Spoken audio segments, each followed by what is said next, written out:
there, ref. That's he got the ball. Good evening, everybody, and welcome back to the Irish Hotspur with your boys Dave, Jack, and Sam. Sean was supposed to join us. I think he's still trying to get in. He's having problems on his end, so he may or may not make an appearance this evening.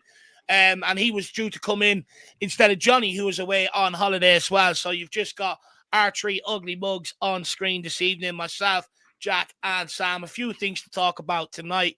We will talk about Gray and Bergvall. They seem to be getting better as the season goes on, but how much of an impact can they have in the second half of the season in the dogfight that we're in?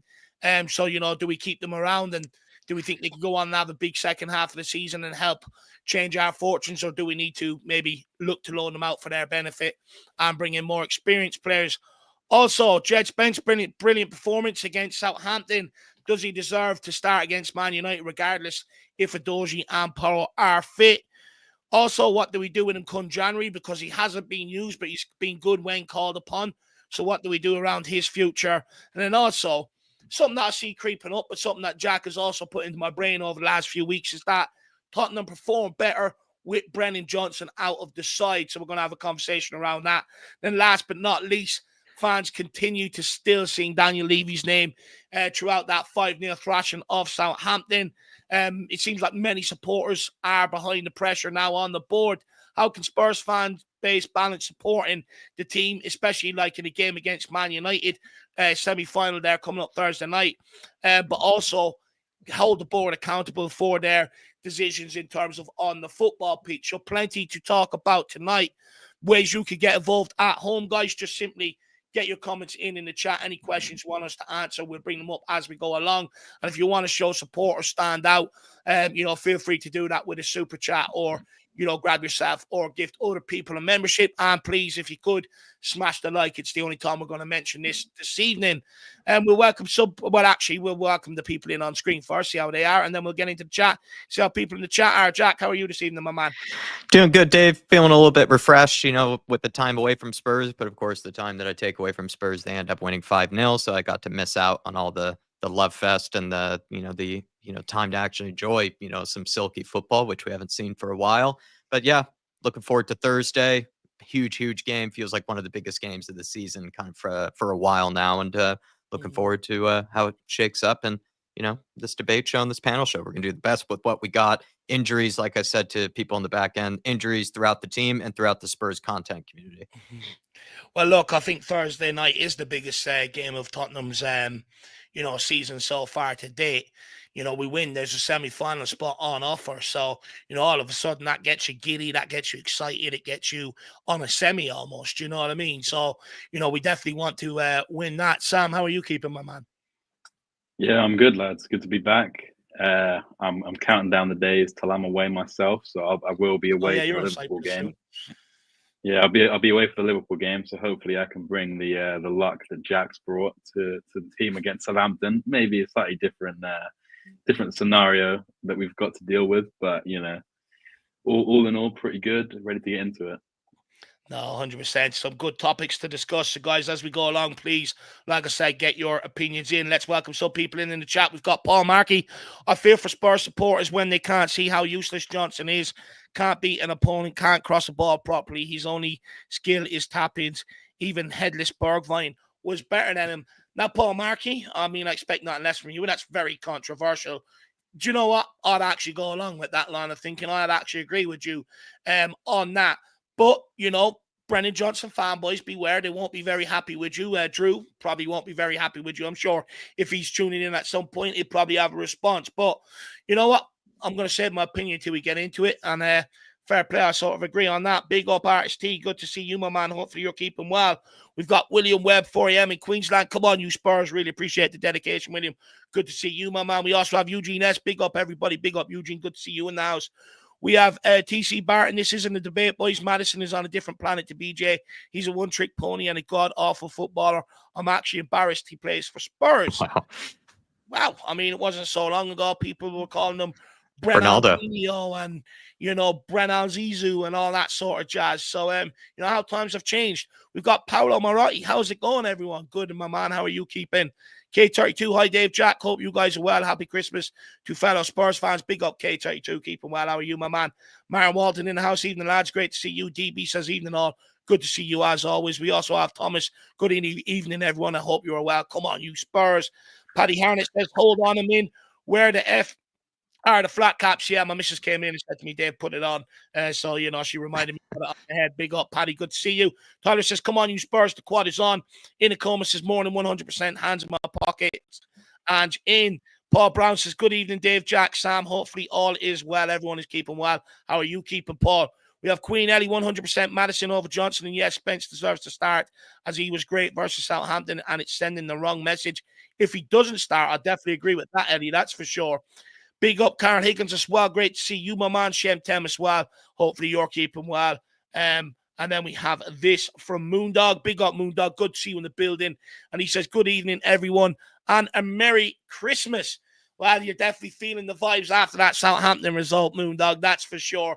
Hopefully we can double down and get the result against Man United. And do you know what? If we do, Liverpool are there for the taking after their recent performance at the weekend. So, it would just be like Spurs to win the couple of games before Christmas. That would be absolutely brilliant. Let's wait and see if it happens, Moondog. But regardless, I'm going to try this year to not let Tottenham ruin my Christmas. But we'll see how that goes. But big up, Moondog. Really appreciate the support, my man. Big up, Fat Tony as well, creeping in here. Good to see you. Hopefully you're keeping well. But look, let's get straight into it. We'll hand over to you, Jack. Let's go. Yep, we're going straight into that Bergvall and Gray conversation that Dave was alluding to. They're improving with each appearance, it feels like, Sam, especially, I think, in Archie Gray's case. And, just before this January transfer window, given that there was maybe a tough fight for maybe starting spots in the beginning of the season, do you think they can actually start to make a significant impact in the second half? Are you crying out for Ange to play maybe Archie Gray and Bergvall in just more than the odd Europa League game or something like that? Would you like to see him start embedding them into the team more, perhaps displacing guys like Basuma or maybe even, times for Sarr and whatnot in the team? Kind of a tough one because it's still early days with both of them, right? Would you think about loaning one of them then? Do you think one of them needs a loan, or do you think they are starting to push for starting spots in the team? Well, a lot of people kind of keep saying about like the homegrown aspect, like doing the 3 years or whatever before their 21st birthdays, and becoming club trained. Is that right? So I could understand why they wouldn't loan them out. Before the last like handful of games, I would have been leaning towards sending Bergvall out on loan because he was pretty decent in the preseason. But the cameos that I'd seen him have up until, the last 3 games, the only real decent cameo I could really call out was, I think it was against Alkmaar. The first half against Alkmaar, he was really good. Kind of tired quite a lot in the second half, which is obviously going to be a thing with these young players coming in, the intensity of a new league. I know that obviously Gray came from the Championship, which is also very intense and very physical. And to be fair, I'm not really questioning his fitness, but for Bergvall coming in, it's going to be a culture shock and a play style shock to him. I think I'd prefer to see. I like that Ange is managing their minutes. Could he give them more minutes? Definitely. In the case of Bergvall, I mean, Archie Gray is kind of having to play here, there, and everywhere, as we know. I think that we got to try not to get too ahead of ourselves with Bergvall. Looks like he can, become a really serious talent, but still very early days. And I think that, the odd game here and there, half an hour against other teams when we're looking for something a bit different, maybe starts against the lower league teams. I think that's more than fair, but I wouldn't want to just keep throwing him in and effectively throw him to the Sharks in a game like Liverpool, for example. I do expect Basuma to come straight back into that one. But when the centre backs and defenders start to come back And come January, when we were able to register more players for the Europa League and kind of reshuffle the pack, I would like to see Gray getting some minutes in that 6 role. I think that Sarr's kind of his performances kind of in the last 2 months since he's come back into the team have really drastically picked up from his start to the season and also his end to last season. Once he came back from the African Cup of Nations, I think he was quite underwhelming. I wouldn't say poor, just underwhelming, because he still works very hard. You do kind of miss him when he's not in the team, because I feel like the way Ange likes to play, you need a player with his kind of physicality and just determination to try and get to the ball and not necessarily make things happen, but his high turnovers, he's kind of like a midfield Dom Solanke in that regard. But I would like to see I would like to see Archie Gray get a lot more minutes in the middle so that we can actually see what kind of talent he is, because he's filling in very well centre back. Yeah. He's not really had the biggest tests. I thought he started a bit shaky against Rangers, but came into the game and ended up being very strong, I thought. Obviously, didn't put a foot wrong against Southampton and made that crucial block, which did look like he got hurt from that challenge. So hopefully that's nothing too serious. But yeah, look, I think that the as long as the youngsters can keep showing Ange that they've got the balls basically to play their football, then I don't see why he won't keep including them. I mean, Dave, we kind of speak a lot about here and now kind of players that need to be brought into the club. Could you make the case that Archie and Bergvall, even though we want to give them time, could be good enough in the second half of the season to sort of be like new here and now players to the team, kind of like new signings now that they're being given more minutes? Or do you think we still need to beef up that midfield with more experienced players? The way I look at the season, Jack, for me is I separate in 2 parts: before January and after January. Before January, you can sort of afford to carry, younger players, experiment, see what they're like. We've had a lot of Europa League games, stuff like that, where you can dip them in and out, and I think we've done a good job of it so far. I think a lot of people moan that youngsters don't get their minutes. Darlington's got minutes this season. Mikey Moore's got minutes this season. Bergvall's had minutes, and Archie Gray's had minutes. Did I say Will Lancashire? He's also had minutes. So that's 5 youngsters. That's already 5 teenagers, very young teenagers, 18 years or younger, that have already got minutes for Tottenham Hotspur this season. But when you come into after January and where we are right now, it's a dogfight. And after January is where you need all hands to the pump. Whoever you turn to select, you need to be able to rely on and know that they're going to come in and give you a decent level of performance. I think to a large degree, I think Archie Gray has shown that he can be trustworthy come the back end of the season. If we go into a Europa League game and someone's suspended, or a cup game or a Premier League game, I think many people, and including Postecoglou, will trust Archie Gray to step in and do a job for us and perform to a certain level. And I think we've seen that this season. I get why Sam and that want to see Archie Gray in the number 6 role. The club have come out and said long term that's where they see his future. But I also think it shows testament to how good the young guy is and how much Postecoglou has faith in him.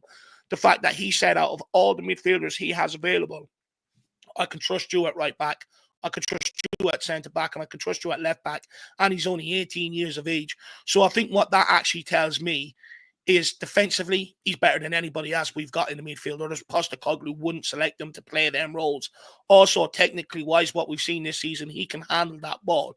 So when you're coming into the business end of the season, Archie Gray is going to contribute.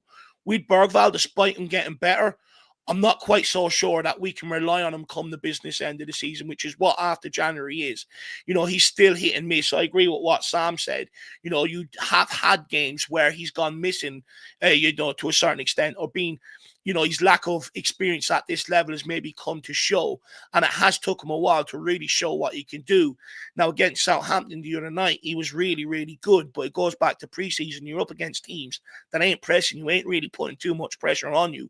So it's hard to tell. When you look at the Roma game, when they did, or Galatasaray game, when they came and put pressure on him, he had no answer. And that's the intensity that you're going to incur come the end of the season. So for me, I think if I'm looking at, and I think we have to get someone like Jed Spence into the squad for the second half of the campaign, I think Bergvall potentially could be one that the club might look to keep around, but he might not make the Europa League squad, or they might look to loan him out if they're looking at both of them. I really like Bergvall, I must add. I do think there's shades of Luka Modric in him. Some of the stuff I see him do when the ball comes, he just pops it around first time, moves off. I think he looks really, really good. But for me, I think he definitely, if anybody, I think he looks like he needs a low move to go out and play regular first team football before he's ready to really help impact Tottenham at this level, because I think people have to take into account business end of the season.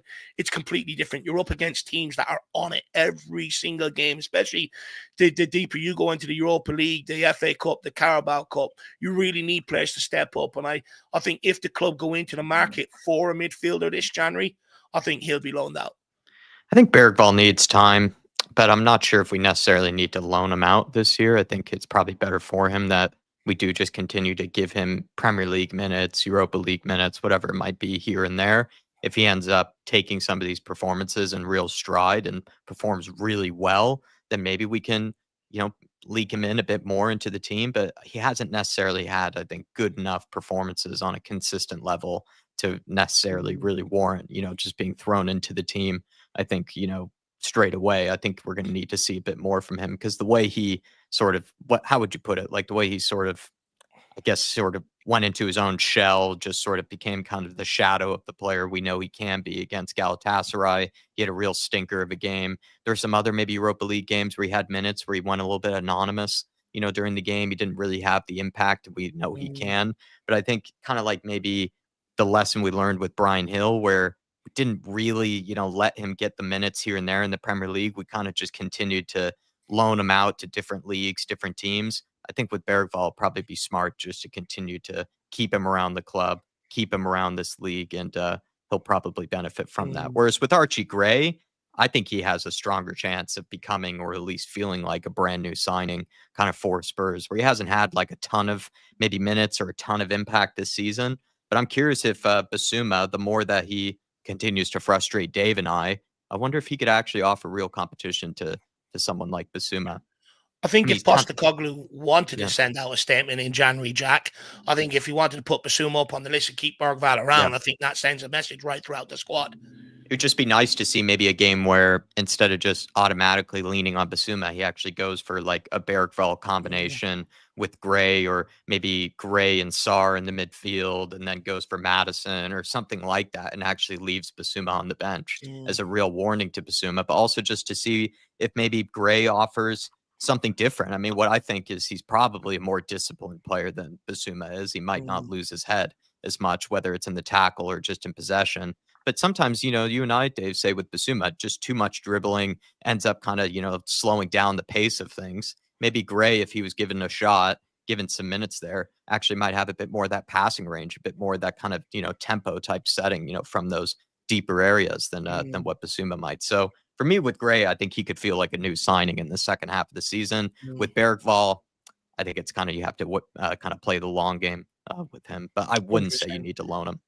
No, look, it'd be interesting to see what the club do. Do you keep him around? Do you not? It'd be interesting. Maybe they probably might keep him around given the injury crisis we've incurred. But I think if we go into the market for a midfielder, I think it then begs the question. Whereas I think Archie Gray, even if he was playing CDM, I think we've seen more than enough. I think he secured his place in the spot. Just quickly, JM, I'm not sure who's getting carried away with the Southampton win. We haven't even spoke about the Southampton win.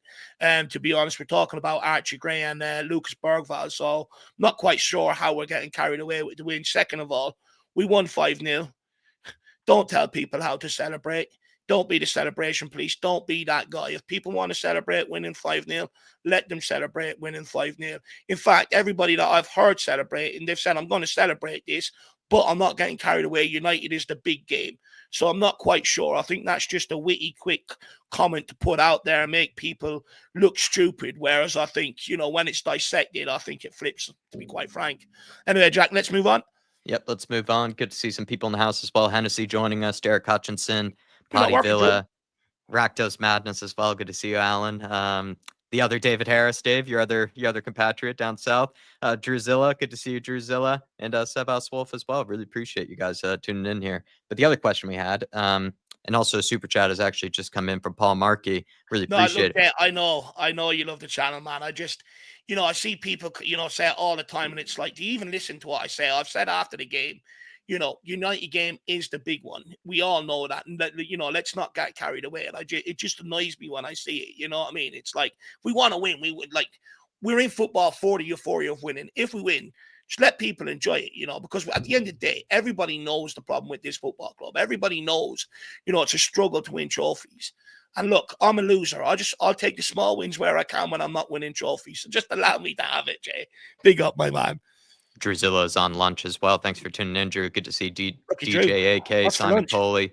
Really appreciate you guys. And then Paul Markey, this is actually really good, I think, thought here from Paul Markey. He's saying, keep and play the young lads and nurture their hunger to play in the first team with consistent cameos, and they will eventually come good. Loanees fail. So basically, some of these guys will, take their opportunities. And like I'm thinking with Archie Gray, I think he's already impacting the first team straight away. I think he's probably past that sort of patience type of conversation, whereas Bergvall is probably more in the patience type of conversation. But Paul Markey, Sam and Dave here is just saying, just play the long game with these youngsters, and that will actually benefit us more in the long run, and will just benefit us more this season than just bringing in some random loanee for the here and now.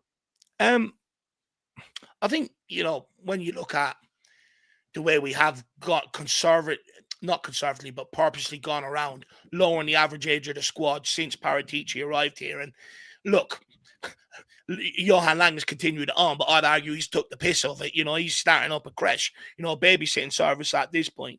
But, there is that argument to keep players around. But I think the first part of the season with the youngsters, I think it's all about laying claim. Can you show the manager he can turn to you and trust you?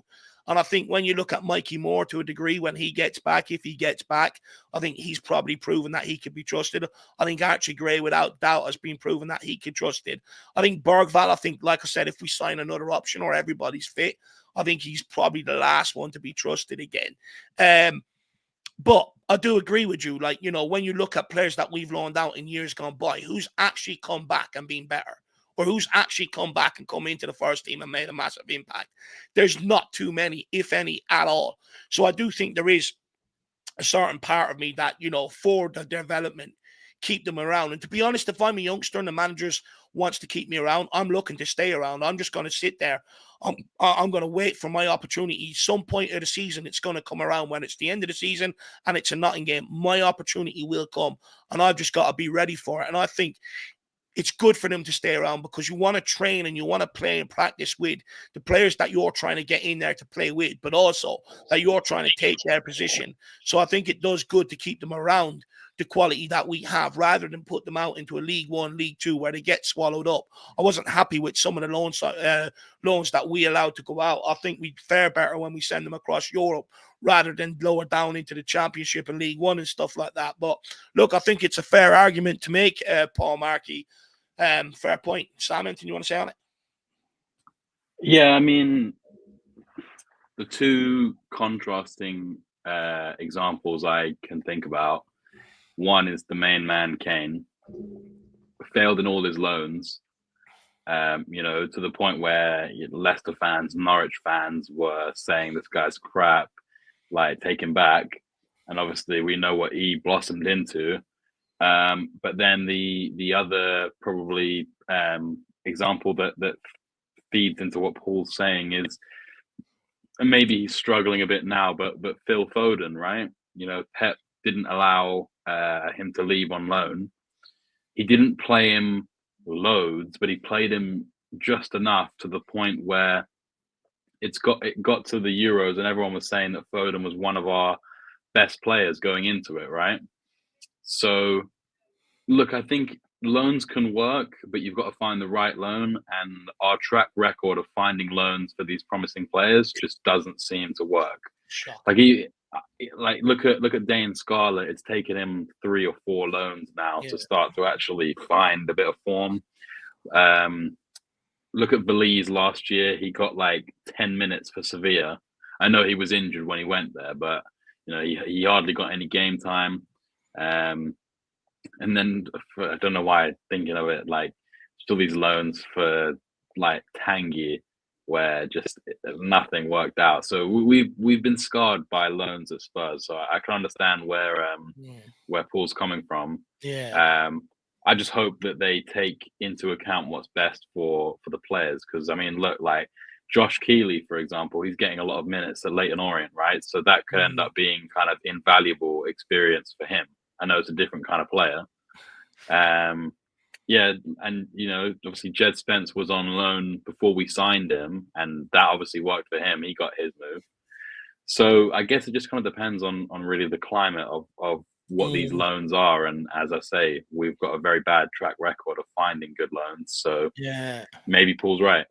I agree with the competition aspect just quickly on it that he brings up too. Like having young players that are itching to get just any bit of minutes, right, is actually a good person to have around instead of somebody, let's say like a Timo Werner that we have in the squad who's 27, 28, struggling for confidence, but's on ridiculous wages and isn't necessarily super invested like in Spurs or anything like that. So I don't know. For me, I think that's not a bad sort of thing to have, is having young players that maybe aren't that experienced, but are just really, really motivated to try to get an opportunity. So that's the way I sort of see it. But Dave, I think, we had some other questions here as well. Given the brilliant performance against Southampton that Jed Spence had, taking his opportunities, may I add as well, should he be given a start against Manchester United, Sam? And considering, Doki's not fit, Pedro Porro as well, maybe struggling for any sort of form, what would you do? Yeah, I mean, I think it all kind of depends on what happens with Destiny, whether because Ange did say it was more of a precaution than, actually him going off injured, whether that's just, a bit of media PR to kind of put down the fears of the fans of how many injuries we have at the moment. I think he said we had 15 fit players going to Southampton. So, take one more away, we literally can't even field a full first team and bench. So, as I say, it depends on what happens with Destiny. If Destiny is fit, so I think if Destiny isn't fit, I think he starts left back kind of regardless. But if Destiny is fit, I would start him over Porro.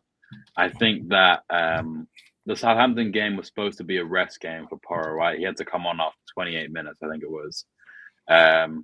And to be honest, when we brought Porro, and admittedly, I think a lot of it was more Johnson's fault. But once we brought Johnson and Porro on, we just, and again, like I'm not saying that at 4-5-0 that we should still be going and trying to, destroy Southampton and get the Premier League record for the most amount of goals ever scored in a game, which was on. I will say it was on.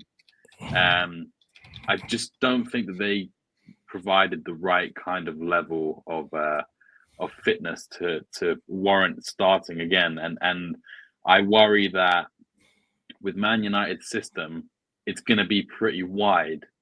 How they set up with their wing backs or wing backs, and I've just under Postecoglou, we've been burnt a lot of times with balls over the top, and if Porro's not on his game, then we're gonna really struggle against them. And I know Ahmad's on the other side, but Ahmad on the right, and I'm not even sure who they play on the left because he dropped both his left wingers for the last game, but.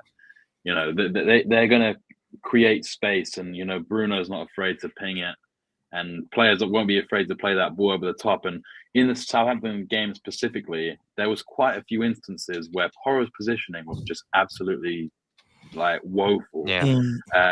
Like he was almost marking our right centre back rather than marking the space where the player was going to run into. I mean, you look at what's his name? Carl Walker-Peters' shot. They had quite a few attacks down that left-hand side where Porro just gave them the freedom of the left wing. And, Southampton, unfortunately for them, are not a good team. And as much as we want to banter Man United, they're like, what? They're a point behind us in the league. And with all their woes, they still got players that can hurt us. And if we give them time and space, I just worry that could be an issue. So I would... If Spence is fit, I would play him. Sorry, if destiny is fit, I'll play Spence over Porro, and maybe bring Porro on with a bit of time in the game. If we're looking for a goal, or if Spence is looking knackered, I just think that he'll offer more off the bench than he would starting personally, because Spence was, really, really good from the off in that game. He was a constant option in attack, and even defensively, his covering was really good. I don't want to get too ahead of myself, because again, it was against the worst team in the league, but we've all been calling for Spence to come in, and I just think it'll be disappointing for the fans, but also for him to have put in such a good performance and then to find himself back on the bench again. Dave, I mean, how do you feel about Jet Spence going into Man United? I think someone even in the chat there, forgive me if, because it's a good point they bring up, that Ange maybe even a couple of weeks ago in a coma, I believe, said it right, that he doesn't even think that Jet Spence can start multiple games in a row, but played so well. I mean, we spoke about Pedro Porro. Sam brought it up. Hasn't been playing well, especially defensively, right? Hasn't really given us much confidence. Should Jet Spence start against Manchester United? Look, what I will say is them quotes were a couple of weeks ago when he was just back from his groin injury, so he probably wasn't anywhere near fit. The Jet Spence that we seen against Southampton, he looked raring to go. And I think when you look at, big up, Kev, good to see you, my man. I think when you look at the squad in recent weeks, it's looked very jaded, very lethargic. Now, the only difference to the start we got off to against Southampton was Jed Spence. He brought that energy right from the off. I think sort of everybody fed off, and it's like, holy shit, if he's at it, we have no excuse. This guy's barely played. So I think it sends out a good message in general, but also I think if Postecoglou weren't to start him, I think it sends out a bad message. You turn to a guy, you put your faith in him, he's repaid it. I think then you've got to give him another game to keep earning that trust. I think if you put him back on the bench, I think it sends a bad message to anybody off the bench that when you come in and make an impact, you're just going to sit, park yourself right back there. It doesn't matter. I've got my favorite personnel. I think it'll be good for competition-wise as well that he starts, because, again, it sends out that message. My starters ain't nailed on. You've got to earn that every single week. It's on a week-to-week basis. So for me, I think he has to start. And I think he was that good on the right-hand side and the left-hand side. I think he's got to play. I don't think there was any frailties in his game. In possession, he was assured. He didn't give it away like Pedro Porro has been doing the last few weeks. That Rangers goal that they scored, it was him that gave away the ball and then was caught out of position trying to get back. Jed Spence didn't give it away. Pedro Porro hasn't offered too many crosses into the box in recent times. Spence put a lovely one to the back post for some, which we nearly scored off. Porro hasn't been able to deal with balls in behind his head. I often get annoyed at him because I feel like he tucks in looking for Romero to come out and bail him out an awful lot of the time. And Southampton targeted him the first 10 minutes, put a load of balls down his side, dealt with every single one of them. So what I'm trying to say is he didn't do anything wrong. Even when he went on to the left-hand side, that continued. That you can actually look at and go, well, maybe that's a reason why he shouldn't start. I think he has to start. I think it sends out the right message. I think it lights a firecracker underneath everybody. So I would go with him regardless if both are fit. Preferably, I think I would go with him over Pedro Porro. I would say to Pedro Porro, look, whether it's fatigue, whether you've got your mind on Real Madrid, you're going to sit out. And I think then, you lay down the challenge to Pedro Porro. Do you want to fight for your place, or do you want to quit, cry, and fuck off to Real Madrid? So I think, we're in a good conundrum right now. I think you got to play him. I think Porro, sadly, has been hurting us. And what's also been the case is even in possession, I don't think he's been that great for us in recent games. He's just been giving it away so many times. He's not putting in those crosses that I know. I mean, we call him the postman Porro, Dave. We haven't really said that in a while, just because a lot of those balls that he plays are just being really overplayed or just mishit, or he's just not taking the right option. It's been a variety of things that he's just getting wrong. He's costing us games, Jack, defensively and in possession. He's costing us games. You can't keep playing a player that's costing us games. Look, you don't know the reason why. It's probably, most people probably put it down to fatigue, but you can't keep putting a guy out there that can't run.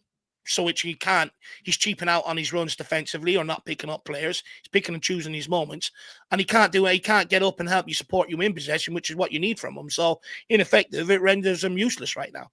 And he had that sort of Trent thing about him where even if he wasn't, let's say, filling you with confidence defensively in a game, he made up for it with how dangerous he is going forward, how smart he is building out from the back, just how technically gifted he is. But can't really say that in recent performances. You wonder if he's gotten a bit complacent. He's just played so many minutes that he just feels like, he's probably a little bit gassed himself, but also he just doesn't know if there's really any competition really for his spot. So he might just feel like he can get away with some subpar performances. So I just think you have to send the message.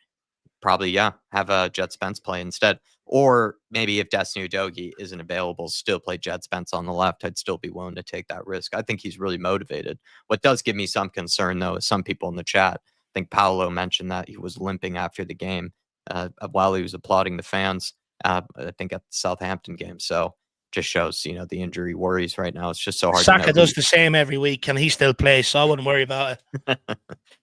He also might have just been tired, like after you do a heavy workout at the gym, right? Or you play football with your mates and you put a lot into it.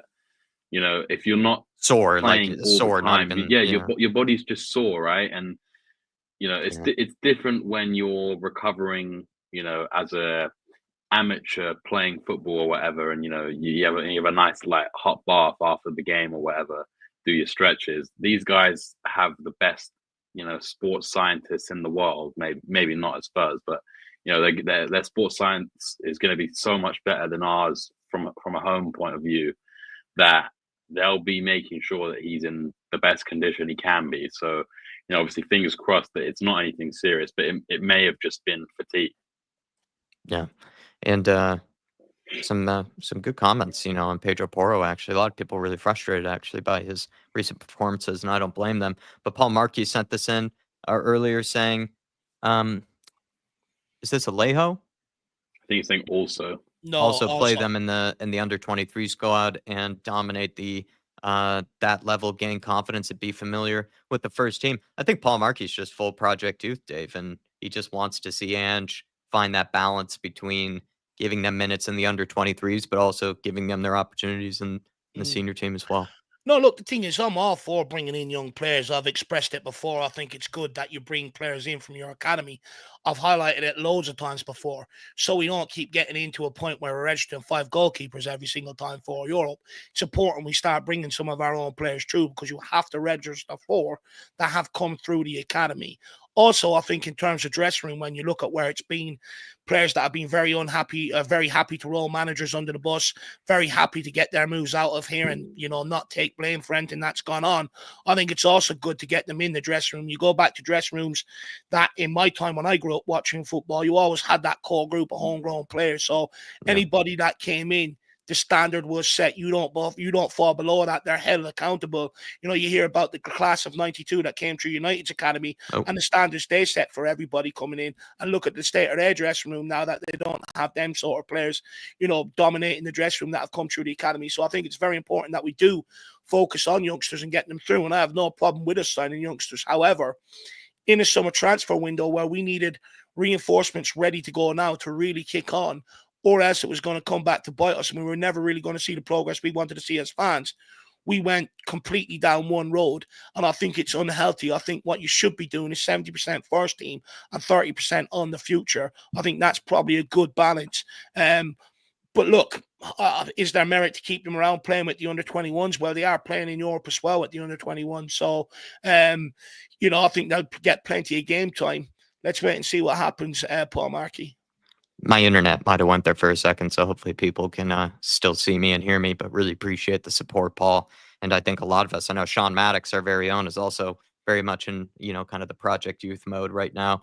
DB saying, would you cash in on Pedro Porro? If so, how much? I mean, Sam, Pedro Porro right now not putting in good performances. Are we going a little harsh here, recency bias, maybe a little bit of a bird's eye view? Pedro Porro has had brilliant performances, and this could just be a bad patch, or are you kind of not a big Postman fan?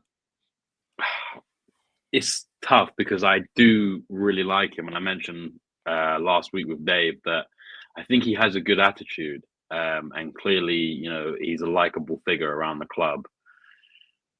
But one thing that is always leveled at the club by Spurs fans and by rival fans, pundits alike, is that we never sell players before they pass, the best selling opportunity. And whilst I think that Porro is a great player, his defensive woes do really hamper us at times.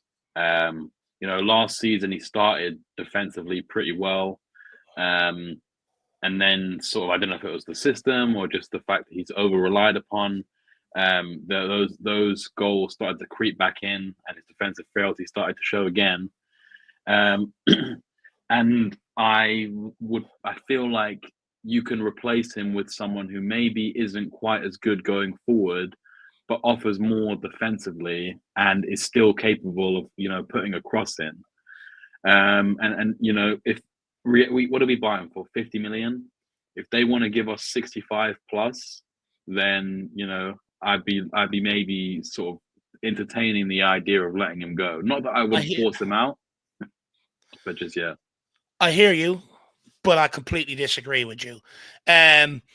Look, when it comes to players, for me, I think the discussion that you're talking about where we don't sell players at the right time, I think that comes with the useless players, because we bring players here, we get a bit of performance out of them, they're never able to sustain it, and then the confiscation comes around.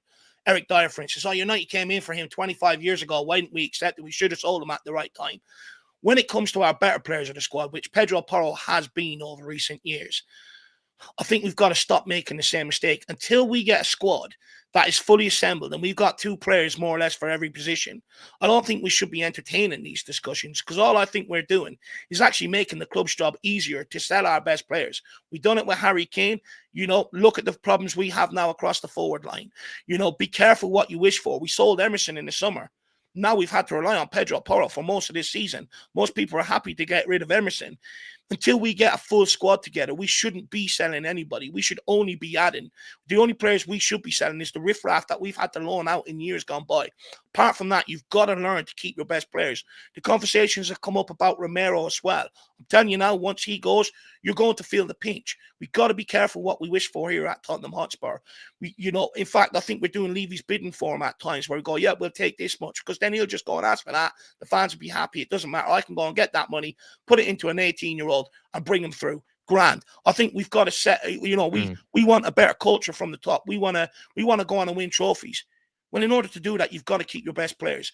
If we have 2 players for every position, and Jed Spence comes in over the rest of this season and proves that he's reliable, and again next season as well, then I think the question comes about, can we upgrade in that area? But when you've got other weaknesses in the squad areas to sort out, I don't think we should be entertaining these sort of questions. I understand why they come around. Is he perfect? No.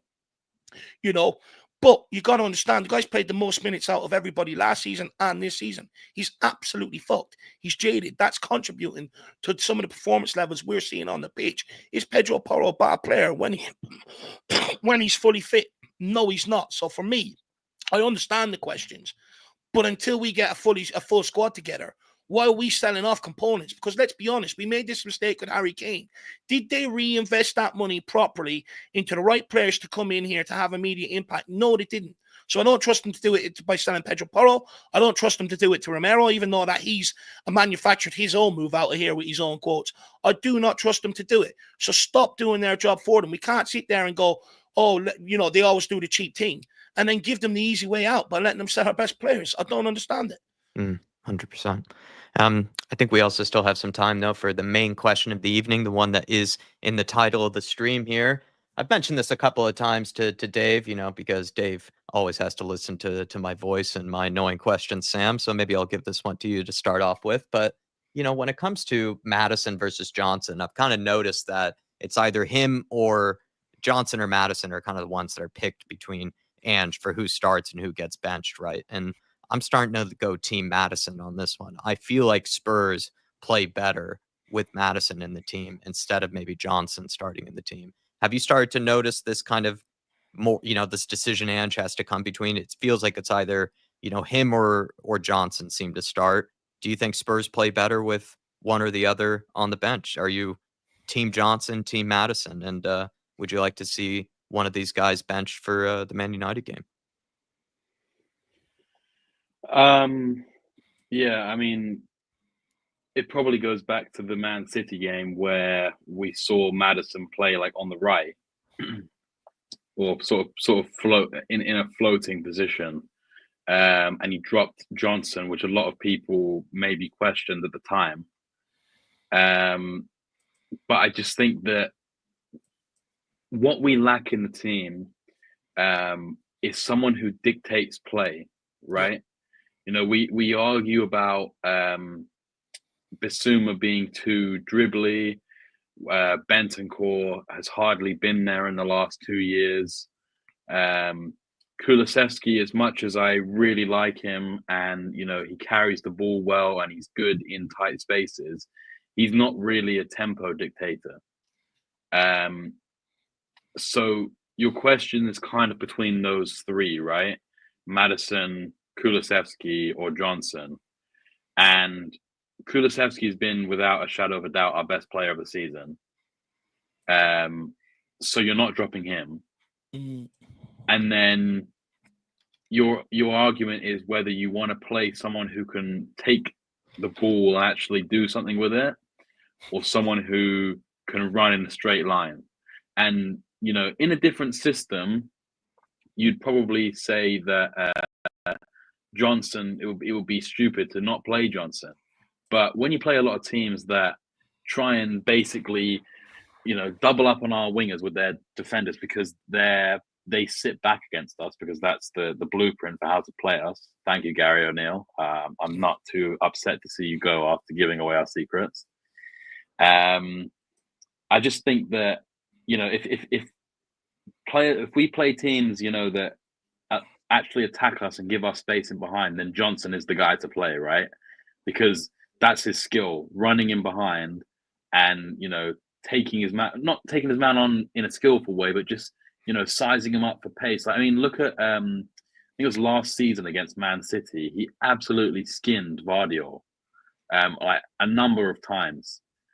Whereas, you know, I think that Maddison, to answer the question, I would start Maddison against United and drop Johnson, because I think that Maddison just offers us so much more that we don't have from any other player.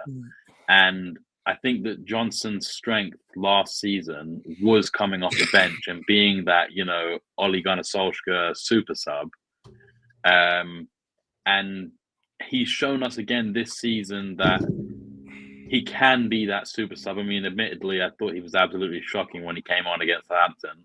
But I think he kind of falls in the same bracket as Porro at the moment, where he's just being so overplayed, and was overplayed last season as well, because we just don't have any options that can replace him. You know, he goes on the left and he plays like Foden for England. You know, absolutely terrible. Everyone's saying, you know, what is he doing on the left? Nothing. Then we bring in a young player who maybe, like, arguably wasn't even going to get much game time anyway in Odegaard, but you know, he ends up getting a 6-month injury, and you're back to square one with, do you want to play Johnson, who could just run in a straight line, or do you want to play Kulu out there, who back to the same problem we had last season? Exactly. So it's tough. I think I'd play Maddison, though. That's my answer. Yeah, look, for me, I don't think we can put Johnson's inability to cross the ball, skin a man, and do what's required of a winger overall down to being overplayed. And the reason why I say that is because we had the same problem last season. You know, you can't just put it down to being overplayed with the guy. You know, when Porro was fresh, you know, last season to a large degree, he bucked up defensively. This season, when he's been overplayed, he's way off it. So you can maybe put that down to being overplayed. With Johnson, you can't put it down to it, because we've never seen that ability from him. One thing Brennan Johnson is good, he will finish off everybody else's moves, but he will not create anything for anybody else. Right now, the only impact he's having on a game of football is one kick of the game. Don't get me wrong, there was a time we needed it. Good, he put points on the board for us. But that's not sustainable over the course of a 38-game period. That's only sustainable over a short period. Over a 38-game period, and especially if we keep Ange Postecoglou and we do get the right pieces of this puzzle, once we do, teams are going to end up sitting back because they're going to be forced, because we're just going to dominate possession.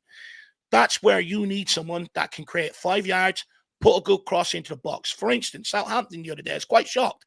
Maddison put one in there, put in a cross. Guess what? We scored from it. Now, you know, people go, oh, that's the tactics. Ange is asking them to turn back. No, it's not. That's just Brennan Johnson doing it. When you look at us trying to progress the ball out, especially when Romero's at right side of centre-back, look how many times he turns away from giving Brennan Johnson the ball. And that's not due to instructions. That's because he knows if he gives it Brennan Johnson, it's coming back. Rangers the other night, he had 3 breakaways, 3 players running into the box, refused to cross it on all 3 occasions, turning back and putting it back. Our centre-backs take a lot more risk than what our winger does, and that's a huge problem. Mickey van der Ven has even demonstrated the ability to be able to run the full length of the pitch, skim players, and deliver across. Romero's showing that ability, but we're still waiting on it from Brennan Johnson. Now it's a case, does he have it, does he not? Now, people could sit there and defend Brennan Johnson all they want. If we get in better players, he is going to find his ass parked on the bench. And when he does, that's when he might start listening to people like me. Right now, he might go, that's harsh. But I'm telling you now, come the business end of the season, we cannot rely on this kid. Simple reasons why. Away from home, the kid goes hiding. Newcastle last year, when they pressed us high, we were looking for the outball. We were looking to hit the wingers. Every time Brennan Johnson stood in behind the fullback like that, not interested. At what point do you get tuned into the game and go, right, I need to get in front of my fullback and provide an outball, provide an option? Didn't do it. Bournemouth there the other week. Yes, everybody, a lot of people were poor that night. But again, another player that went hiding. I don't want to hear the excuse that he played on the left wing. You know, Jed Spence went and played left back the other night. He was still superb. Shouldn't be a problem to the guy. And you know, against Chelsea as well, to a degree, you know, the guy went hiding as well. I'm absolutely fed up with the kid. I'm absolutely fed up with him. There's only so long you can defend him. How many times, you know, and I think the biggest problem with Porro as well, to a degree, this season compared to last season is, last season he had Kulusevski on the right wing. Now, despite everybody calling him useless and wanting to sell him, that's why I say be careful what you wish for, because he's the best player this season. He got back and he helped Pedro Porro. Brennan Johnson, how many times have we seen him just jogging back? Not only that, Jack, I've expressed this to you privately. Go and watch Dom Solanke. Works his nuts off. Presses the ball. Often presses 2-3 players. All the wingers have to do is just get within a 5-yard radius of the fullbacks. Stop, start, out ball. They're pumping it long straight back to us. Look how many times they pass it to the fullback and Johnson is 15 yards off him. Just jogging again. The kid is not up for the fight at Tottenham Hotspur right now. He is nowhere near good enough. Look, don't get me wrong, I have nothing against the kid. He's a nice kid. I just think he's too timid for what we need right now. When I look at his personality trait, I don't think he's got that inner mongrel, that inner dog in him that will pull his socks up and say, right, I've got to get in there and fight. I think he's a shit house, but that's different from being a mongrel. Complete different. So for me, I think we're much better with James Maddison in. You look at our two wins over our last 9 games, Southampton and Man City. Brennan Johnson has been out of both starting lineups. Man City, Maddison went into midfield, Kulu went on the right. Same with Southampton the other night. I think there's a lot to be said for that. We absolutely smash teams when he doesn't play, and that's because the quality just is not there with him. In fact, I'll go as far as saying, you want me to be brutally honest, you were carrying an absolute passenger for 90 minutes of that game, bar that 10 seconds that he makes that one sprint and puts the ball in the back of the net. You're effectively playing with 10 men, and we wonder sometimes why we're being outplayed, outrun, outfought. Well, he's prime example of it. There against Rangers, you're looking for people to step up and fight. You know, forget about whether Son done it or not. Take it on yourself to do it. He didn't do it. He keeps going hiding. For me, he's not good enough long term, and we need competition in here in January to really lay down the marker to him. Because I think you bring in any sort of half decent player, I think it puts him straight back to the bench. Look, if people are looking for me to come in here, fluff up Johnson and tell him how great he is, that's not my style. I'm not going to do it when I don't think he's a complete player. I'm only saying this, and I hope someone in his camp listens and relays it to him, because it's going to help him in the long run. Sitting there going, oh, it's great, isn't going to help him develop in the long run for what we need for Tottenham Hotspur. He is not good enough. He's a passenger. And as much as I get onto James Maddison, I still think I'm correct in he only played well against Man City because it was his birthday and he wanted to go out and celebrate. I also question, did he turn up against Southampton because the darts is on and it's Ali Pally over the next few weeks. So he's definitely going to be there. We know how much he loves the darts. So he'll want to go there without it getting in the headlines. You've got to be winning games so that when you are out, this shit doesn't make the headlines and cause a controversy within the Spurs fan base. But at the end of the day, you look at his overall goals and contributions compared to games played, there's a player in there. And I think he's much more useful to Tottenham Hotspur just purely because he will get stuck in. He still has his days, but he will get stuck in. He's proven that. He can cross a ball. He can take set pieces. He can play people in behind and knows how to score. So quite frank, he adds a lot more than what Brennan Johnson does. And just take newsflash, Kulu ain't as bad as everybody made him out to be on the right wing last season. He can play wing. He's that good he can play anywhere. So for what's best for Tottenham, put him back out on the wing. I don't want to hear anyone cry about it. Be careful what you wish for. Now you're all moaning about Brennan Johnson and put Maddison back in the middle. Simple. I'm Football's picturing not hard. Dave. It's not rocket science. People think, you need to have mad scientists in here to plot things. It's really not a hard game. All you got to do is run and push the ball to people in the same colored shirt. That's all you got to do. It's not hard. I'm picturing Dave at Ali Pally with the binoculars on, looking for Maddison. I don't need to. The cameras will expose him. They'll be looking for him. He'll be there trying to expose him. But sounds like he's Team Maddison by the looks of things from Dave at the end of the day.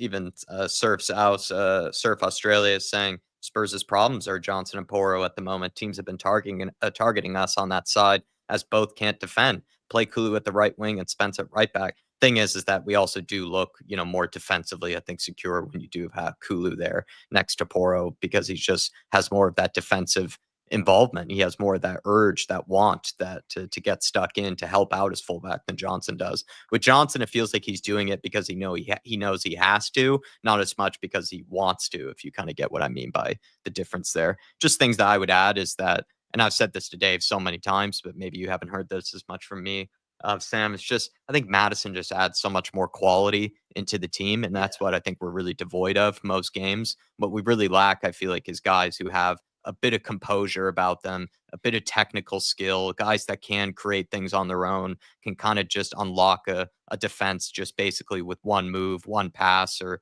just have that bit of quality about them. And Johnson's just not that sort of player that I would describe that way. He is a guy, like Dave said, finishes off moves, or maybe has that sort of pace and athleticism to get down the wing that really offers a threat, but he's not someone that's going to unlock a defense or someone that's going to pick apart a back line when they're sitting deep against us. Maddison is that guy. And right now, when we talk about what we're kind of missing in a team, what we're missing is like crossing, being able to create on a regular basis, beating your man, in dangerous areas, in the final third. Maddison technically does that for us way more than Johnson does. Like, Maddison, I think, is a better dribbler than Johnson. He does beat his man. Even some of the goals that we've created where he kind of does that move where he takes it over to the corner flag, shifts it past his defender, and then kind of plays that little slip ball into Sonny, into the box. I think we scored one of those recently in a game. And I think Maddison, way better at taking it past his man, way better crosser of a ball, and just as better at just creating a move, than Johnson is on a more regular basis. And I think that's just pretty much what we need in the team. It's not really asking much, but it is just kind of the simples, and it is just some of the basics. And I think Maddison provides that on a more regular basis. And on his day, when he is playing well, I think Maddison's best version of himself is better than what you get when you have, let's say, Johnson playing well, because Maddison can really take over a game. He can actually just create a goal all on his own. Whereas Johnson, does he really do that? I wouldn't say he does. When Johnson is playing well, he still requires, service. He still requires, a good ball to be played to him. He's not going to just pick apart a defense on his own, whereas Maddison can on his day. So for me, it's just kind of simple at the moment. And would you even say this? I mean, would someone back me up on this? Maddison works harder than Johnson at the moment, and that's not also saying very much. It's not like Maddison is the hardest working player in the team, but I think he gets stuck in more than Johnson does, which is another kind of bonus to Maddison. The way I see it is Maddison is the artist and Johnson is the purchaser. Maddison will create his own art to put on his own walls and decorate it up. Johnson doesn't have that ability, so he'll go and purchase it. Look, Johnson just isn't, what we want him to be. I think, don't get me wrong. Am I writing him off? No. He's only 22, 23 years of age. He still has a year or two for me to show that he can bring other sides to his game. If he doesn't, I think, we'll end up having to cash in on him. Because right now, the guy thinks he's 38-year-old Ronaldo. I just turn up in the box, one kick in a game. That's me. My name's in the lights. I'm sorry.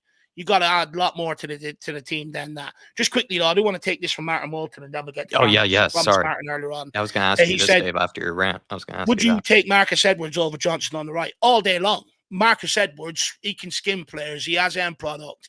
All day long, I'd take Marcus Edwards over Brennan Johnson. I don't know why we didn't go and get... If Brennan Johnson was the only one on the market we could have gone and got, I don't know why we didn't go and get someone like Marcus Edwards, because he's homegrown. He came through the club academy, so you can register him for Europe, ticks off one of them boxes, which means you can tell White Man or Austin to fuck off and go and work in the local Woodies. You know what I mean? Something like that, local department store, because they're just at Tottenham just for the wages right now. It's a joke. But for me, Marcus Edwards off Jack, To be honest, people could probably put 100 names in there. I'd probably that's what I was about to say, man. I'd probably take 99 of them over Brennan Johnson. I'd take the majority of the Premier League wingers over Johnson at the moment, just when we're talking about, again, crosses into the box, beating your man on the dribble, beating your fullback, and just being a creative player out there. There are just so many players out there that I'd rather have. And Mbumo from Brentford, Semenyo from Bournemouth. You even look at, of course, like you said, Edwards, Madueke from Chelsea. I think even Neto, I know he doesn't have the same goal impact, but I still think he would thrive in the system more than Johnson would. There's so many names that I would list there. And I think it's really just pick your best option. Bakayoko, people love from PSV. So many options out there. I think the list is pretty much endless. Here's one name I wouldn't take over Brennan Johnson, believe it or not. No, I wouldn't. He's fucking atrocious as well. His end product drives me absolutely mad. If that guy could finish, he'd win Ballon d'Or every single season. He's useless. No, in fact, you've actually found the name I wouldn't. So fair play to you, Martin.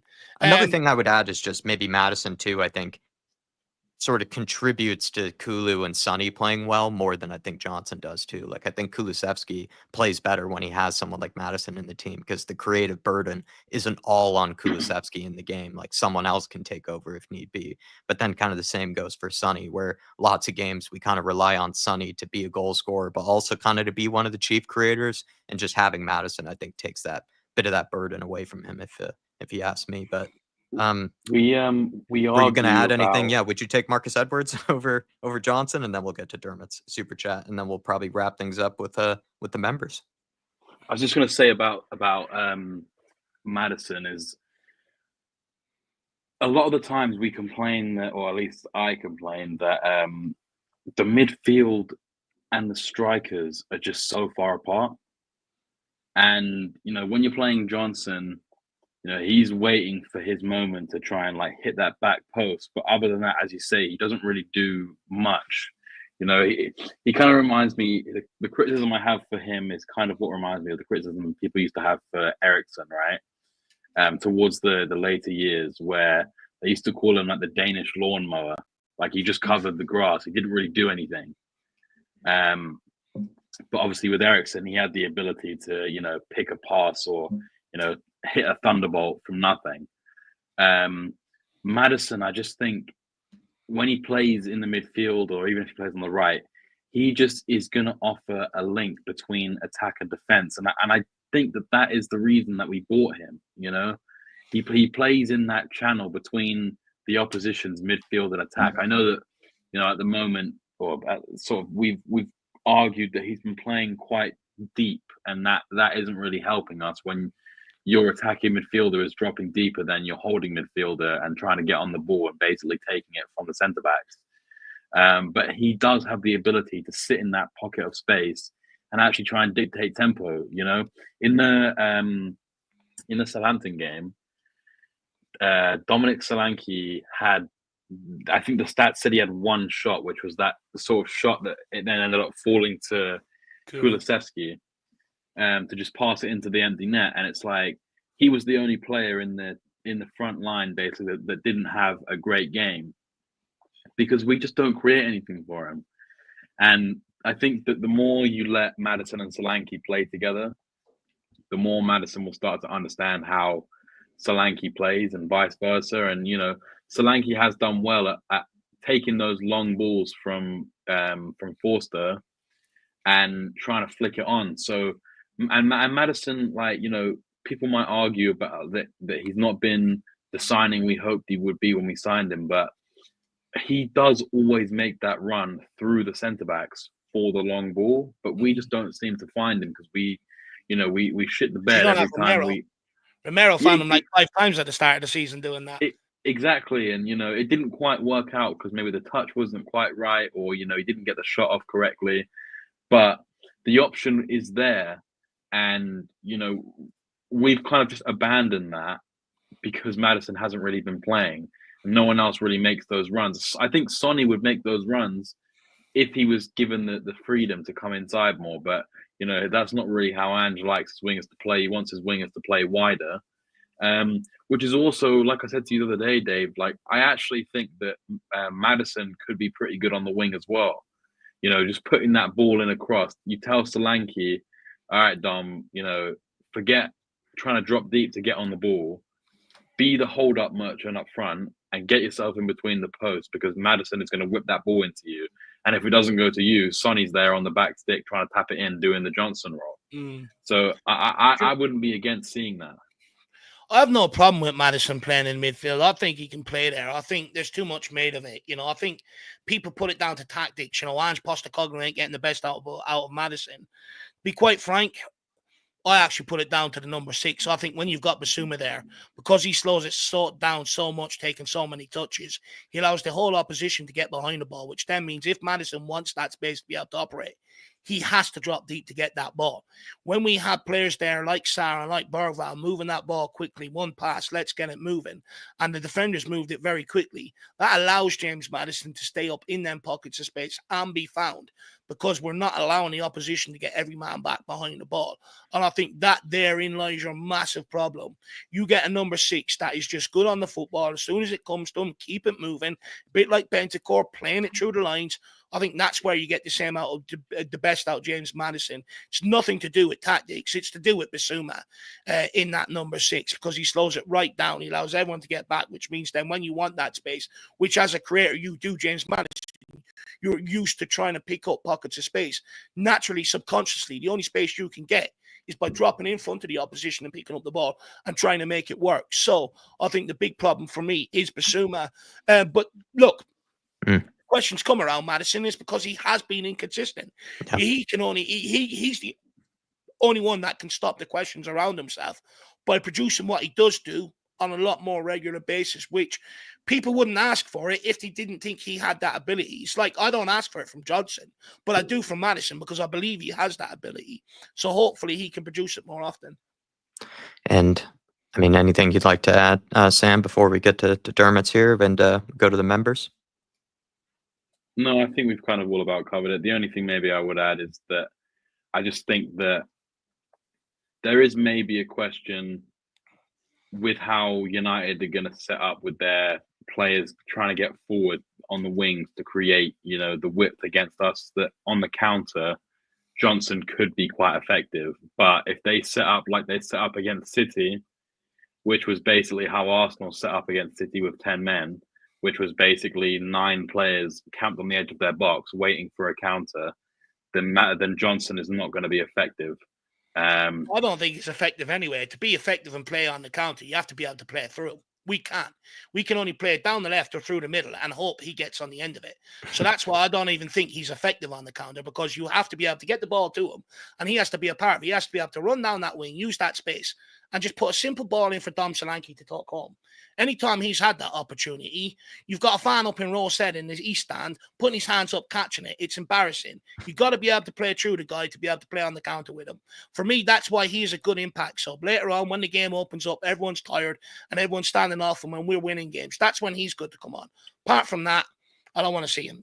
I just do not want to see him. When I see Dom Solanke working the way he does out of possession, there is no excuse for someone like Brennan Johnson. No. Please, everybody, smash the like button as well. What I noticed is around 190 to 200 around, the majority of this stream, but only 70 likes. If you could smash it for us as we're getting close to the end of the show, please do so. We'd really appreciate it. THFC Till I Die saying, if we can beat Man United and get a point versus Liverpool, then we head into Xmas on a very positive foot. Ange will get it right eventually. January is so important for sure. January is going to be a whole different beast, Dermatron. I'm not sure how I feel ahead of it, man. My early feelings are I'm getting ready for frustration. I'm getting ready for disappointment, but the pressure is on Daniel Levy, and that definitely will be a very worthwhile conversation for another panel show, right? The Daniel Levy pressure that's definitely building each passing game. But, Man United, we got Dermatron's prediction. He's going to go for a 3-1. Little sneak peek, by the way. And, Dave, he's right. These games are absolutely massive in a way for Ange and just for confidence of Spurs fans. To be honest with you, the Liverpool one, it's sort of like I'm resigned to losing that in my year as a Tottenham fan. I have no hope for it. And to be quite frank, as long as we beat Man United, don't get me wrong, I still want to beat them. I still want to, get a result off them just to ruin my mates' Christmas because they're top of the league, enjoying themselves. They're all out doing the 12 pubs of Christmas and, thinking they're great, reveling in it. So for me, I just want to ruin their Christmas, just pop up and say, hi guys, remember me? That'll be absolutely brilliant. But it's all about the Man United game for me. We win that, we're in a cup semi-final. It lifts the mood around Tottenham Hotspur because it gives you something to get giddy about heading into January, February. And also, I think, it gives the players a lot more focus heading into the business end of the season, because it's like, right, guys, we've got a semi-final. What do we want to be? And hopefully you would think they could iron out them inconsistencies and really kick on. So for me, I think this United game is absolutely huge for our season. And it's in our hands. We are at home right now.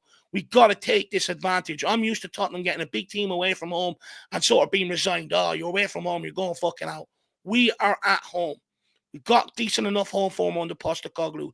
It's about the fans turning up and creating a raucous atmosphere. You already see people trying to get together, singing sections and all, which is great. But the fans have a massive part to play in this. You take yourself back to that derby under Conte against Arsenal, Gary Neville's famous words. For Spurs fan base brutalized that Arsenal team. We got to turn up again. The fans have a massive part to play in this. Let's go. Buzzing. Love that. Now let's get to the members' questions. By the way, everybody, in case you didn't know, if you are a member, if you maybe are new to being a member, you can, by the way, for all these panel shows. We did sort of put it up a bit late, but we did put it out around 30 minutes before the show. You can put in your questions, your thoughts, anything you want to ask us. We've reserved some time at the end of these panel shows to answer them. It's just a perk of being a member of this channel and this community. And so we have two of them here. If somebody wants to throw in another one, maybe while we're answering these twos, you're certainly welcome to. Let me know if you did. Oh, well, so we can just take these two. We have, believe, Edvin88. Maybe I know the name, but for some reason can't make it out. Your realistic view on beating Man United in the cup round. I'm worried about the midfield, but if Maddison claims to be a big player, then he needs to step up and at that level, and we might have a big chance. Because we won't break them down that easily, as they almost kept 50% possession against Manchester City. I mean, Sam, what's your thoughts ahead of the Man United game? Are you actually confident, or a little bit worried? I was having a shower last night. I was thinking about the game quite a lot. And I just have this weird feeling that, based on nothing but my own, hopes, I guess, but I have this weird feeling that we're going to go into this game and all the players are going to turn up and understand there's not going to be a better opportunity to get to a semi-final of a cup this season than playing at home. Look, we've got loads of injuries, more injuries than anyone in the league, or more important injuries to our first team than anyone else. United, I think they've got one or two injuries to fringe players like Mason Mount, who has hardly played since he signed for them last season. Came off injured the other day, didn't he? Yeah, that's what I was saying. He's like the only one that I can really think of. They're pretty much full strength. They're going to be up for it as well. They're going to be thinking, excuse me, we can go to their backyard and we can put them to the smoke, to the sword, or whatever you want to say, in their backyard, because they've got no players. If we play our game, we put pressure on them, they'll crumble. They want to play out the back, or yada yada yada. All the classic tropes that get sort of lambasted at Postecoglou and the Spurs team. But I just had this, as I said, I just had this weird feeling that we're actually going to go out there and put on a really big performance. I think Radu's going to, as Dave said and Neville said, I think Radu's going to brutalize Højlund, who is turning into Brennan Johnson, the biggest tap-in merchant in the league, and he keeps doing his gladiator celebration after the ball is shot and it falls to him like Kulu's goal. He scored 4 of those Kulu goals against Southampton recently. And he's like, he's right. It's like that Vinicius, where Vinicius went against Marine and he did his Mbappe celebration. It's like you're scoring into empty nets and you're acting like you're the big I am. He's a decent player, Højlund, but I think that this is the game that Radu can really announce himself to English football and say, like, I'm here to stay. I'm ready to make a name for myself in the best league in the world. I know it's not the Premier League competition that we'll be playing in, but I just think that there's a lot of players who can step up and really help us. And God willing, if Fraser Forster can keep up his form in goal, then United will start to hopefully feel like, oh, is there any way we can actually score against this guy? And also, I'm going to be there, and I don't know if I've got the stomach to watch Fraser Forster do penalties. So if we can get it done in 90 minutes, I'll be on my knees for the boys. If it goes to penalties, forget about it. You're after making me think now, yeah, if it goes to penalties, forget about it. Because if I'm any player stepping up, low and hard into the corner, it's in. So, yeah. And I really like the point that Edvin made there as well Eddie made on the Maddison front, right? If he's supposed to be a big game player, these are the big games we need him to show him up for. And I completely agree with that. As much as I've shown Maddison a lot of praise tonight, I actually am not even really his biggest fan, but I know that there is a really high quality player in there. And it'd be nice to just see that show out more often in these bigger games. Not just him, you need Son and Kulu at it massively as well, and Radu Dragson at centre back. You need them all at it, absolutely. So let's wait and see what happens. And maybe you and I can take this one from Ryan Dave. He's saying, "Evening, Dave and Jacko. If we beat Man United, who do you think we would get in the second round, in the semis? And why can't we? And why? And why? I can't see us going through though. But does Ange stay if we lose? And Jacko, are you happy clapping after this one on Sunday night? Always. If we had won 1-0 against Southampton, I would have been happy clapping, Rhino. But do I see Ange staying if we lose against Man United? I mean, Dave, I do. I think the board are going to stick by him as much as they possibly can within their sort of reasons. But, I don't necessarily praise the board for probably, I don't know. I don't expect them to stay that resilient, but I do think they'll try their best to hold on and not make the same mistakes of just quickly getting rid of the manager when there's any bit of noise. And also maybe with all the Levy out protests right now, I think they would be hurting themselves if they actually were to sack Ange. Well, look, I think, all the reports that are coming out, which you can't really verify until it comes out of the horse's mouth, are suggesting that internally they're all behind Ange Postecoglou. I think the big win against Southampton is certainly, probably ease the pressure on him and giving him another couple of games in the Premier League for sure. But look, I'll be brutally honest. If we lose to Man United, just out of anger, so many fans are going to turn on Ange. I don't want anyone to tell me different, because at the end of the day, I was there last year when we played Fulham. I said to everybody, he's got to make changes to see what squad players are with him and stuff like that. We ended up losing the game. And even then, so little into Ange Postecoglou's tenure, people already started turning on him, questioning him and stuff like that because we went out of the cup. So I've been here, I've done it before. People will turn on Ange Postecoglou in their droves if we go out with a cup. Just putting it out there because I've been around the bush. However, I've made no secret. I would like Ange Postecoglou to be kept and backed. I think if we really want change at this football club, I think sacking another manager ain't going to bring about the change we need. I think backing a manager will actually bring about the change we need. Also, inadvertently, might actually take a bit of pressure off Levy because he's done something that he's accused of not doing. Whether he wants to heed that advice or not, waits to be seen. In terms of who we get, I don't think we've got a choice right now. I think, it's narrowed down. I think you've got, Liverpool, Brentford, Palace, Arsenal, Newcastle, and some other shit team in there as well. For me, if you do beat Man City and you do beat Man United, quite frank, I want the easiest draw possible. It takes me back to when we... I think we bet Chelsea, somebody else, and then we played Brentford in the semi-finals when they were down in the Championship. We got to the final against Man City. So for me, I just want the easiest draw possible. After that, right now, I want to get into a final, to be quite frank. Even if I don't get a ticket, I'm going to make sure I'm over there doing something, that's for sure. If someone doesn't already pay for me to come over and do their commentary and that for them, considering I'm so great. But let's wait and see right now. Let's wait and see. And Artist T saying he submitted a question last minute. What's your ideal short list of players we should bring in? Would you like us to bring in Rashford or Garnacho? Most players are better than Johnson at this point. That front line can't be trusted and will cost us. I'd like Garnacho. I wouldn't take Rashford. I like Garnacho. My only thing with Garnacho is I wonder if that sort of Man United toxicity has actually sort of bled into him a little bit as well, because he does seem to also be a little bit of a guy that's a little too cocky for his own boots sometimes and doesn't really track back, doesn't really work that hard for the team.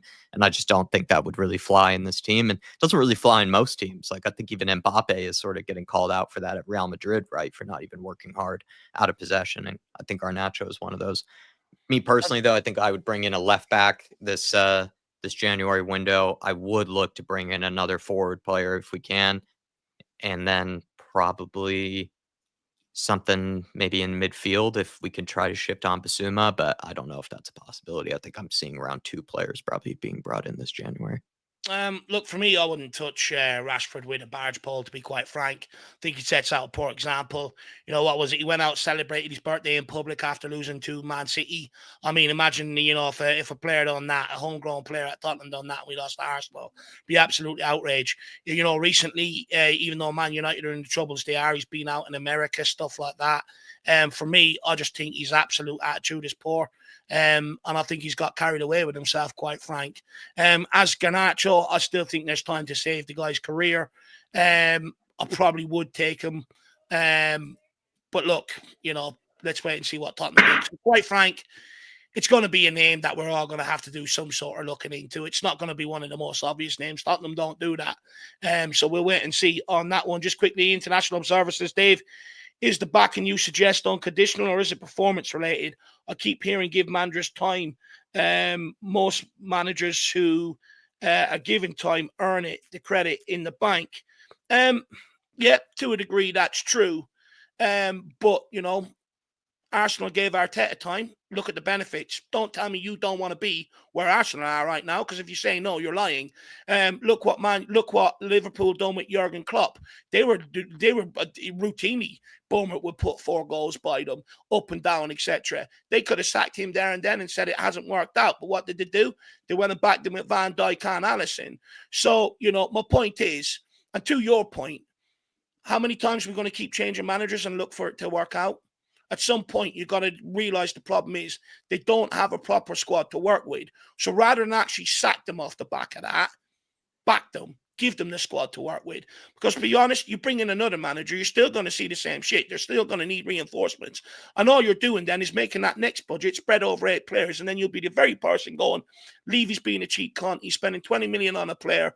This, that, and the other. At the end of the day, if we want to get a squad into a point where we've got 100 million for the transfer window and we want to bring in quality, you've got to have stabilization in the dugout and you've got to get a squad to that point. So in order to get to that point, I understand the process that has to be undertook.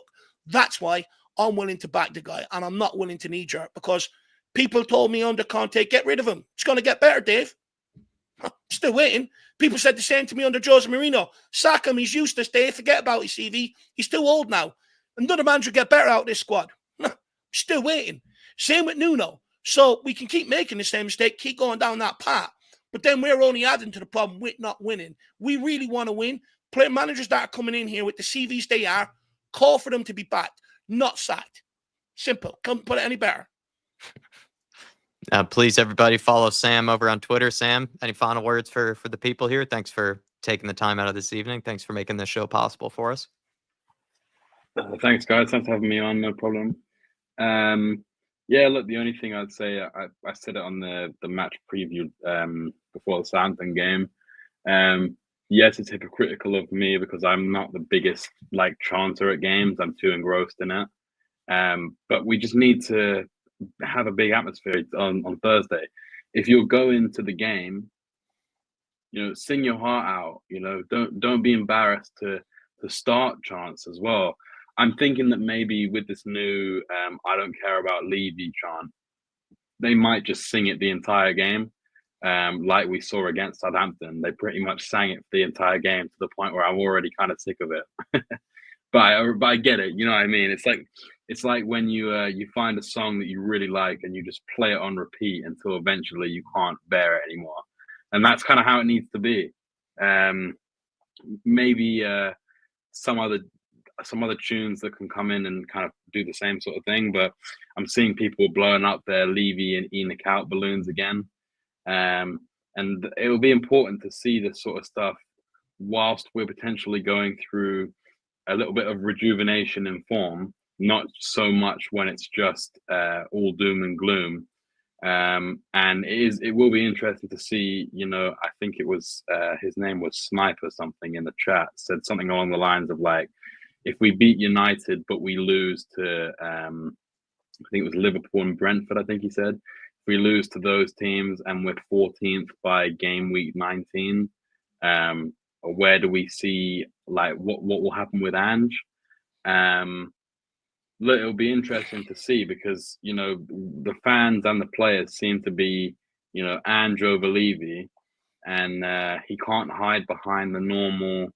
I'll sack the manager. We'll get a 6-month manager bounce, and then the cycle repeats itself, and we just go again round and round in circles. So, also you'd have to think that prospective buyers, being brought to the games, all of the sponsors and the executives who are being brought to matches to do business deals and whatever. If the atmosphere is not right, why would you want to go there? First of all, to do business when like it's just negative and the football isn't great, but the atmosphere is just very hostile. But two, why would you, as an investor, want to buy the club where the fans are in serious turmoil over the owners? And if you did want to buy the club, then why would you want to buy it for the valuation that Levy is suggesting? When the fans basically are doing everything but like violence on him, and I'm not saying that to say we should be violent towards him. I don't agree with that at all. I'm just saying like the fans are trying to do everything they can to show, or need to try and do everything they can to show Levy that we are done with him. But yeah, I mean, if you want to follow me over to Twitter, feel free. I've been doing my post-match stuff to my like 10 followers.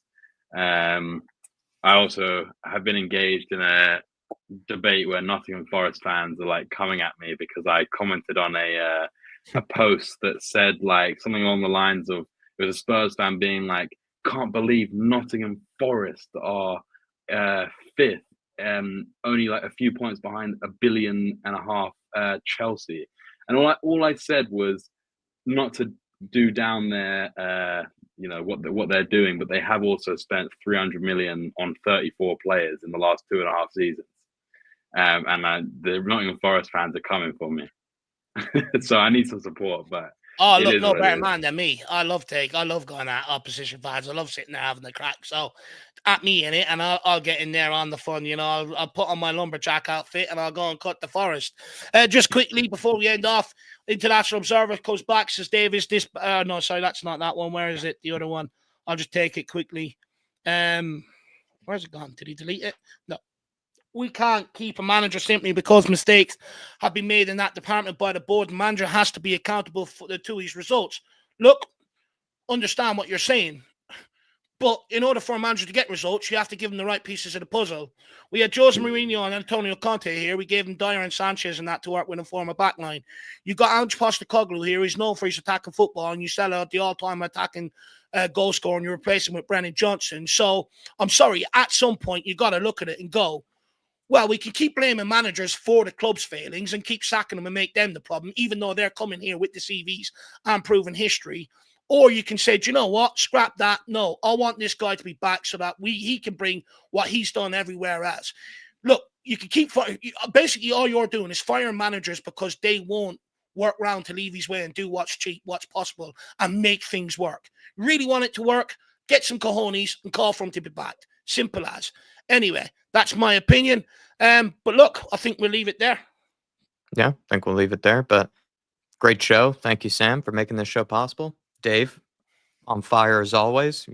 Great form. Hopefully we continue it into Thursday. Thank you to everybody that was watching along with us. Smash the like button, please, on your way out. Thank you to Moondog. Thank you to Paul Markey. Thank you to Dermatron for going the extra mile and supporting us. Also, if you want, everybody, consider becoming a member. Members preview should be out tomorrow for the Man United game. A huge game. Very important preview. Look out for some channel predictions. And we did a big upstream earlier as well. So watch that if you wanted a tactical breakdown of the Southampton game. Just quickly, DB says, Dave, no, you can walk and chew gum at the same time. If that's possible, then why haven't any manager been able to do it? You brought in a guy with 26 honours behind him in Jose Mourinho. He's done it everywhere he's been. He hasn't been able to do it. Conte, honours where he's been. He hasn't been able to do it. And same as Ange Postecoglou. So if it's as possible as you say it is, DB, then why hasn't some of the greatest managers in world football been able to do it? Because quite frankly, it's impossible. So, like that, it's just the truth. It's impossible. I'm sorry. Look, I hear what you're saying, DB, but for me, when you look at it, he says read out the last bit, but the priority needs to be Levy out. Look, 100%. You know, everybody. I think right now you've got even people that are Ange Postecoglou in having their problems with the owners because they want them to be back to see the fruition of this project. So Levy's getting all the scrutiny right now from all sides. I don't think that's going to alleviate. But I'm sorry. You can't, like, you're saying to me, you can walk here and chew gum at the same time. In theory, that's lovely. Sounds great. But in practice, it hasn't worked. And we've had the greatest people to try and put that theory to the test. So at what point do we go, that's wrong? It's just my opinion. Anyway, we're going to leave it there. Guys, we'll see you back here tomorrow. We'll have the fan show tomorrow evening. Look out for channel predictions coming out tomorrow morning. And also... we'll have the pre-match stuff and your game day stuff coming out to you as well. So, guys, keep safe. We'll see you back here tomorrow, as always. Come on, you Spurs. Come on, you Spurs. Big hands we still trust, or I do anyway. Come on, you We never stop. Let's go. See you tomorrow, everybody.